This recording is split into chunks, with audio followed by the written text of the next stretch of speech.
என்ன periods pain சொல்லிட்டு ஆடிட்டு இருக்க? பீரியட்ஸ் பெயின் ஒண்ணு இல்லவே இல்ல. எல்லாம் ஒரு மித்து தான். எனக்கு 24 வயசு ஆச்சு. எனக்கு இன்ன வரைக்கும் ஒரு பீரியட்ஸ் வந்ததுல, ஒரு பீரியட்ஸ் பெயின் வந்ததில்ல.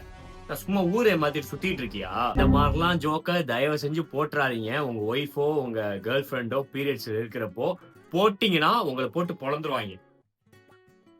அப்படி ஆகக்கூடாதுன்னா, இந்த மாரி ஜோக்கெல்லாம் தவிர்த்துருங்க.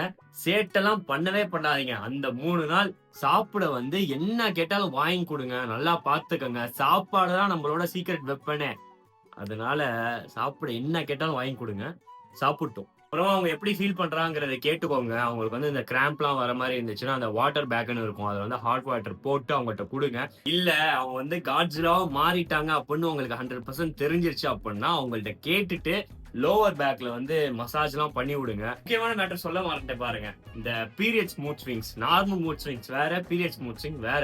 பீரியட்ஸ் மூட் ஸ்விங்ஸ் வந்து ஆலங்கட்டி மலை மாரி எப்ப வரும்னே தெரியாது. வந்துச்சுன்னா அடிச்சு பொளந்து இழுத்துட்டு போயிருவானுங்க. அதனால பயங்கர எச்சரிக்கையா இருங்க. வந்தாலுமே கேர்ஃபுல்லா ஹேண்டில் பண்ணுங்க. இந்த 3 நாள் தான். சில பேருக்கு 4 நாள். இந்த 4 நாள் தான். 4 நாள் மட்டும் தான் அவங்க ஆட்டம். அதுக்கப்புறம் நம்ப ஆட்டம் தான். இன்னொரு மேட்டர் என்னன்னா, பீரியட்ஸ் பெயின் வந்து எல்லாருக்கும் ஒரே மாரி இருக்காது. சில பேருக்கு வந்து பயங்கர உச்சகட்டமா இருக்கும். சில பேருக்கு மேனேஜபிளா இருக்கும். அதுக்குன்னு சும்மாலாம் விட்டுறாதீங்க. பெயின் தான்.